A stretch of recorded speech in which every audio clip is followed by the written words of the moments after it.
তিনজন মুহাদ্দিস জানাদেরকে বলা হতো পাক ভারতের আউলিয়া। একজনের নাম ছিল হযরত শাহ ওলিউল্লাহ মুহাদ্দিস দেহলভী রাহমাতুল্লাহ আলাইহি, আরেকজনের নাম ছিল হযরত আব্দুল হক মুহাদ্দিস দেহলভী রাহমাতুল্লাহ আলাইহি, যিনি ভারতবর্ষ, বাংলাদেশ, শ্রীলঙ্কা উপমহাদেশে সর্বপ্রথম হাদিসের দর্শ চালু করেছিলেন। এনার নাম ছিল হযরত আব্দুল হক মুহাদ্দিস দেহলভী রাহমাতুল্লাহ আলাইহি। আরেকজনের নাম ছিল হযরত আব্দুল আজিজ মুহাদ্দিস দেহলভী রাহমাতুল্লাহ আলাইহি। যিনি এই শাহ ওলিউল্লাহ মুহাদ্দিস দেহলভী রাহমাতুল্লাহ আলাইহি, ইনি প্রতি বছরে নিজের বাড়িতে দুবার করে মিলাদ শরীফ কায়েম করতেন। একটা তারিখ ছিল মুহররম মাসের 10 তারিখ, আর একটা তারিখ ছিল রবিউল আওয়ালের 12 তারিখ। হুজুর প্রতি বছরের ন্যায় মিলাদ শরীফ কায়েম করতেন। এক বছরে ওনার অর্থনৈতিক পরিকাঠামো খুব দুর্বল, কেননা সাধারণত মিলাদের শেষে যে তাবারুক দেওয়া হয়, এই তাবারুকটা অন্য কেতাবের ভিতরে এসেছে, এটা সুন্নতে রাসূলের পর্যায়ে পড়ে যায়। জোরে বলুন সুবহানাল্লাহ। তো আপনারা যেমন তাবারুকের ব্যবস্থা করেছেন, হযরত শাহ ওলিউল্লাহ মুহাদ্দিস দেহলভী রাহমাতুল্লাহ আলাইহি প্রতি বছরের ন্যায় উনিও তাবারুকের ব্যবস্থা করতেন। এক বছরে ওনার অর্থনৈতিক পরিকাঠামো দুর্বল, মিলাদ শরীফ কায়েম করতে পারছেন না। মনে মনে চিন্তা করলেন, আগামীতে চেষ্টা করব, এবারে আমি অর্থনৈতিক পরিকাঠামোর কারণে মিলাদ শরীফ কায়েম করতে পারছি না। কিন্তু যারা ভালো কাজ করে, নির্ধারিত ডেট যখন কাছাকাছি এসে গেল, মুহাদ্দিস সাহেবের মনটা খারাপ হয়ে গেল, না আমি মিলাদ শরীফ কায়েম করব। তবে মিলাদের শেষে তাবারুক হিসাবে শুকনো ছোলা নিজে হাতে করে বন্টন করে দেব। জোরে বলুন সুবহানাল্লাহ। ঠিক নির্ধারিত ডেটে সমস্ত ভক্তের বাড়িতে গিয়ে দাওয়াত দিয়ে আসলেন। সমস্ত ভক্তরা রবিউল আওয়ালের 12 তারিখ ডেটে হুজুরের বাড়িতে পৌঁছে গেলেন। হুজুর বাদ মাগরিব জিকিরের মজলিস শুরু করে দিলেন। প্রয়োজনীয় সময় পর্যন্ত জিকির হয়ে গেল। এবারে বিশ্বনবীর জন্ম বৃত্তান্ত নিয়ে আলোচনা শুরু করে দিলেন। প্রয়োজনীয় সময় পর্যন্ত আলোচনা শেষ হয়ে গেল। মুহাদ্দিস সাহেব দোয়া করে দিলেন। দোয়ার শেষে সেই শুকনো ভিজানো ছোলা তাবারুক হিসাবে প্রত্যেকের হাতে হাতে বন্টন করে দিলেন। জোরে বলুন সুবহানাল্লাহ। এবারে যাচ্ছে বাড়িতে চলে গেল। মুহাদ্দিস সাহেব বাড়িতে চলে গেলেন। ঘরের ভিতরে গিয়ে তাহাজ্জুদের নামাজ পড়ে উনি বিছানায় শয়ন করলেন। ওই শয়নের ভিতরে ওনার তন্ত্রা ভাব চলে এলো শরীরের ভিতরে। ওই তন্ত্রা ভাবের ভিতরে দেখছেন স্বয়ং আল্লাহর নবী ওনার বাড়িতে হাজির হয়ে গেলেন। জোরে বলুন সুবহানাল্লাহ। কেননা হাদিস শরীফের ভিতরে বিশ্ব নবী বলেছেন, قال النبي صلى الله عليه وسلم من رآني في المنام فقد رآني فإن الشيطان لا يتمثل في الصورة। আল্লাহর নবী বলেন, যে ব্যক্তি ঘুমের ভিতরে, স্বপ্নের ভিতরে আমি নবী মুহাম্মদুর রাসূলুল্লাহ সাল্লাল্লাহু আলাইহি ওয়াসাল্লাম আমাকে দেখলো, সে সত্যিকারে আমাকে দেখলো। কেননা ইবলিস শয়তান আমার সূরা ধারণ করতে পারে না। একবার চলে বলুন সুবহানাল্লাহ। মুহাদ্দিস সাহেব স্বপ্ন দেখছেন আল্লাহর হাবিব ওনার বাড়িতে হাজির হয়ে গেলেন। আল্লাহর নবী ওই শুকনো ভিজানো ছোলা দাঁতের ফাঁকে দিয়ে চিবিয়ে চিবিয়ে খাচ্ছেন। জোরে বলুন সুবহানাল্লাহ। ওই সময় মুহাদ্দিস সাহেব জিজ্ঞাসা করছেন, আসসালাতু ওয়াসসালামু আলাইকা ইয়া রাসূলুল্লাহ, আসসালাতু ওয়াসসালামু আলাইকা ইয়া হাবিবাল্লাহ। হুজুর, ওই শুকনো ছোলা আপনি কোথায় পেয়েছেন? কে আপনাকে দিয়েছে?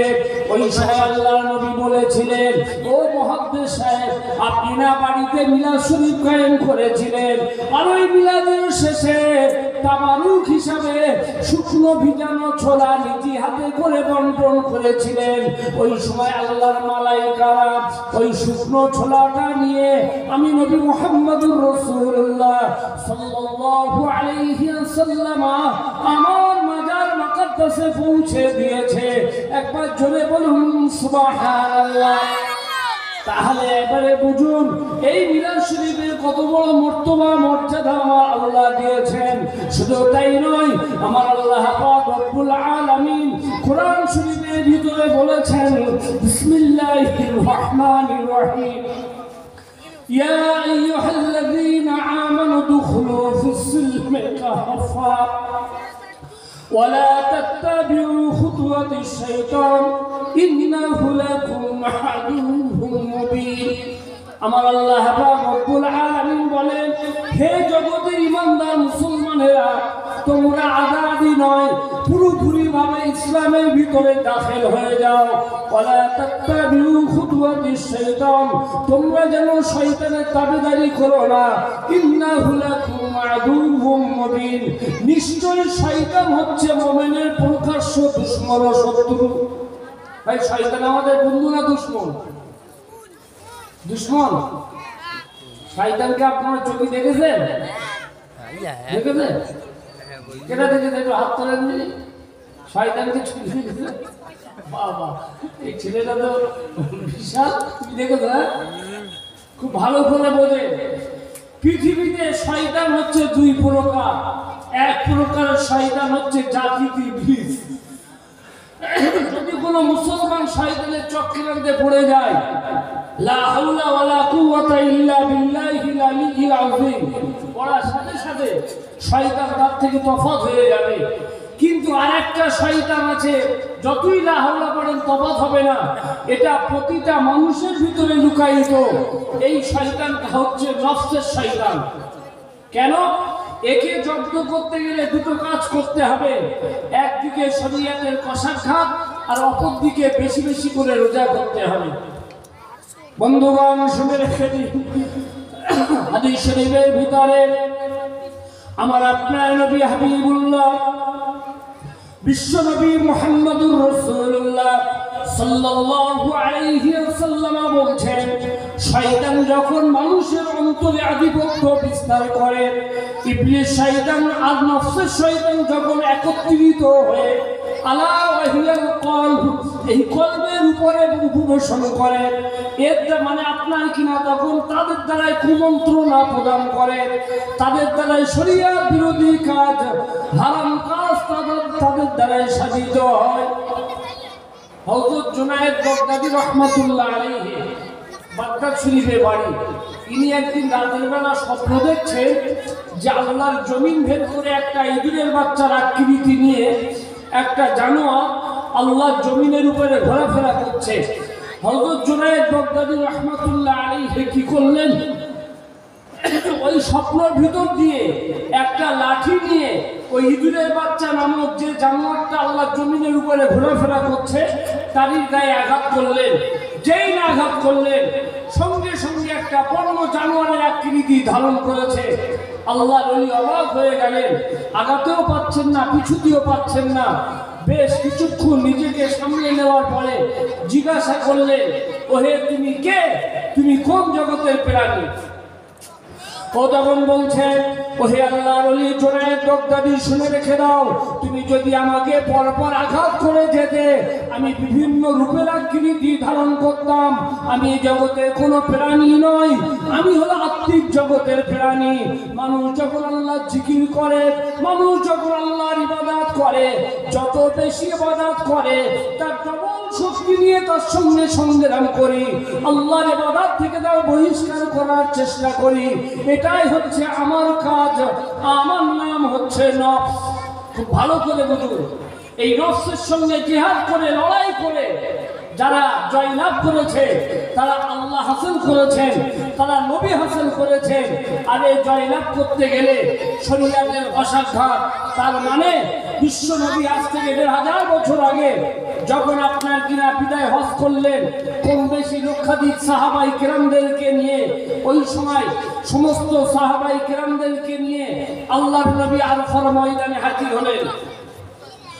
ওই সময় আমার আপনার নবী দিন দুনিয়ার বাদশাহ হাবিবুল্লাহ জনাবে মুহাম্মদুর রাসূলুল্লাহ সাল্লাল্লাহু আলাইহি ওয়াসাল্লাম বলেছিলেন, ওগো আমার সাহাবাই কেরামেরা, ওগো আমার উম্মতি মুহাম্মাদিরা, শুনে রেখে দাও, জেনে রেখে দাও, তারাকতু ফীকুম আমরাইন লান তাদিল্লু মা তামাসসাকতুম বিহিমা কিতাবাল্লাহি সুন্নাতা ওয়া রাসূলি।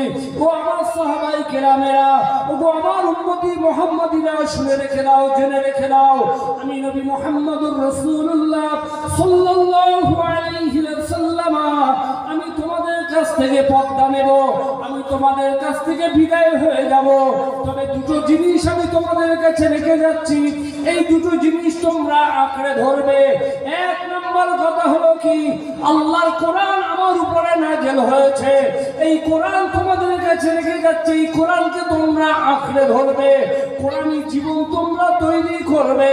শুধু তাই নয়, আমি নবী মুহাম্মদুর রাসূলুল্লাহ সাল্লাল্লাহু আলাইহি ওয়াসাল্লাম আমি থাকবো না, আমি আমার জীবন আদর্শ তোমাদের কাছে রেখে যাচ্ছি, এটাকে আঁকড়ে ধরবে। যদি তোমরা এই দুটো জিনিস আঁকড়ে ধরতে পারো, শয়তান তোমাদের পথভ্রষ্ট করতে পারবে না, বিশ্বের কোনো মানুষ তোমাদের ক্ষতি করতে পারবে না। একবার জোরে বলুন সুবহানাল্লাহ। খুব ভালো করে বুঝুন, এই নফসের সঙ্গে লড়াই করেছিল হযরত জুনাইদ, আপনার কিনা গোটা বিশ্বের ইমাম, চার ইমামের এক ইমাম হযরত ইমাম আহমদ বিন হাম্বল রাহমাতুল্লাহ আলাইহি। একবার জোরে বলুন সুবহানাল্লাহ। এরকম আমি আপনাদের বোঝানোর জন্য বলছি, ইমাম আহমদ বিন হাম্বল রাহমাতুল্লাহ আলাইহি ছিলেন 10 লক্ষ হাদিসের হাফেজ। জোরে বলুন সুবহানাল্লাহ। ইনি বসে আছেন হযরতে বিশরে হাফি রাহমাতুল্লাহ আলাইহির দরবারে। আর বিশরে হাফি ছিলেন একজন উম্মি মানুষ, আক্ষরিক জ্ঞান ছিল না, তো ওনার দরবারে উনি বসে আছেন। তো এমন সময় দেখা গেল আপনার কিনা শিষ্যরা এসে বলছে যে হুজুর, আপনি গোটা বিশ্বের আলেম, গোটা বিশ্বের ইমাম, এবং আপনার কিনা এত বড় মুহাদ্দিস যে 10 লক্ষ হাদিসের হাফেজ, কিন্তু একটা উম্মি মানুষের দরবারে বসে আছেন। কেমন একটা দেখেন, বিশরে হাফি রাহমাতুল্লাহ আলাইহি লেখাপড়া জানতেন না, আর ওনার দরবারে ইমাম আহমদ বিন হাম্বল রাহমাতুল্লাহ আলাইহি বসে আছেন। শিষ্যরা এসে জিজ্ঞাসা করছেন, হুজুর বেয়াদবি নেবেন না, আপনি তো গোটা বিশ্বের ইমাম, কেন আপনি ওনার দরবারে বসে আছেন? ওই সময় গোটা বিশ্বের ইমাম ইমাম আহমদ বিন হাম্বল রাহমাতুল্লাহ আলাইহি বলেছিলেন, ওগো আমার শিষ্য সাথী বর্গেরা, শুনে রেখে দাও, আমি কোরআন পড়ে পড়ে কোরআনের ইলম জ্ঞান হাসিল করেছি, আমি হাদিস পড়ে পড়ে হাদিসের ইলম জ্ঞান আমি হাসিল করেছি, আমি ফিকহ পড়ে পড়ে ফিকহের ইলম জ্ঞান আমি হাসিল করেছি, কিন্তু বিশরে হাফি স্বয়ং আল্লাহ হাসিল করে বসে আছে, আমি সেটা হাসিল করতে পারিনি, তাই আমি ওনার দরবারে বসে ধন্যবাদ দিচ্ছি। জোরে বলুন সুবহানাল্লাহ। সব কথার এক কথা হলো, নফসের সঙ্গে লড়াই করে আল্লাহ হাসিল করতে হবে, নবী হাসিল করতে হবে। কেননা বিশ্ব নবী মুহাম্মদুর রাসূলুল্লাহ সাল্লাল্লাহু আলাইহি ওয়াসাল্লাম কয়েকজন বিশিষ্ট সাহাবায়ে কেরামদেরকে নিয়ে জান্নাতুল বাকি, মদিনা শরীফে জান্নাতুল বাকি নামক স্থানে রওনা হলেন। কোথায়? জান্নাতুল বাকি। হঠাৎ করে একটা অলংকারের শব্দ আল্লাহর নবী সাহাবায়ে কেরামদের কানে ভেসে আসে। সাহাবায়ে কেরামেরা বলছেন, আসসালাতু ওয়াসসালামু আলাইকা ইয়া রাসূলুল্লাহ, আসসালাতু ওয়াসসালামু আলাইকা ইয়া হাবিবাল্লাহ। হুজুর, এমনই একটা আওয়াজ ভেসে আসছে, এই আওয়াজটা কিসের আওয়াজ? ওই সময় আমার আপনার নবী দিন দুনিয়ার বাদশা হাবিবুল্লাহ জনাবে মুহাম্মদুর রাসূলুল্লাহ সাল্লাল্লাহু আলাইহি ওয়াসাল্লাম বলেছিলেন, ওগো আমার সাহাবারা, তোমরা যে আওয়াজটা শুনছো, ওই আওয়াজটা হচ্ছে দুনিয়ার বেহুশাই সজ্জিত মুমিনের শত্রু ইবলিস শয়তানের আওয়াজ। সাহাবায়ে কেরামেরা বললেন, আসসালাতু ওয়াসসালামু আলাইকা ইয়া রাসূলুল্লাহ, আসসালাতু ওয়াসসালামু আলাইকা ইয়া হাবিবাল্লাহ। হুজুর, শয়তান কেমন জিনিস আমরা একটু চোখে দেখতে চাই। আল্লাহর হাবিব বললেন, ওগো ইবলিস শয়তান, তুমি কোথায় আছো? এখনই চলে এসো। আমার সাহাবায়ে কেরামদের চোখের সম্মুখে তুমি হাজির হয়ে যাও, ইবলিস না হলে তুমি ক্ষতিগ্রস্ত হয়ে যাবে। বলার সাথে সাথে ইবলিস শয়তান একটা বৃদ্ধা মানুষের আকৃতি নিয়ে, এক চক্ষু বিশিষ্ট, চোখের দৈর্ঘ্যটা নাসিকার মতো, মাথায় একটা ক্যাপ, হাতে একটা ঘন্টা আর কোমরে একটা বেল্ট, বিশ্বনবীর সামনে সাহাবাই কেরামদের চোখের সম্মুখে হাজির হয়ে আপনার কিনা বিশ্বনবীকে লক্ষ্য করে বলছে, আসসালামু আলাইকা ইয়া রাসূলুল্লাহ। কে সালাম করছে? শয়তান, তাই তো নাকি? আমার নবী সালামের কোনো জবাব দিলেন না। কেন দিলেন না? ইবলিস শয়তানের চক্রান্ত তো এটাই, রাসূলের কাছ থেকে যদি সালামের উত্তরটুকু নিতে পারি, কিয়ামতের ময়দানে ঠিক নাজাতে একটা রাস্তা আমি বার করে নেব। কেননা যে সময় আল্লাহর নবী মূসা আলাইহিস সালামের সঙ্গে আল্লাহ তাআলা তুর পর্বতে বার্তার বিনিময় হলো, কালাম হলো, মূসা আলাইহিস সালাম একদিন রাস্তা দিয়ে যাচ্ছেন, প্রতিমধ্যে ইবলিস শয়তানের সঙ্গে দেখা হয়ে গেল। ইবলিস শয়তান বলছে, ও আল্লাহর নবী মূসা, আল্লাহর সঙ্গে তোমার বার্তার বিনিময় হয়, আমার গুনাহটা মাফ হবে কিনা আল্লাহর সঙ্গে তুমি একটু আলোচনা করে দেখো। আল্লাহর নবী মুহাম্মদ সাল্লাল্লাহু আলাইহি সাল্লাম যথারীতি চলে গেলেন তুর পর্বতে, আল্লাহর সঙ্গে বার্তার বিনিময় করলেন। যখন আপনার কিনা শয়তানের কথা ভুলে গেল, আল্লাহর নবী মুহাম্মদ সাল্লাল্লাহু আলাইহি সাল্লাম তো বিদিন তো না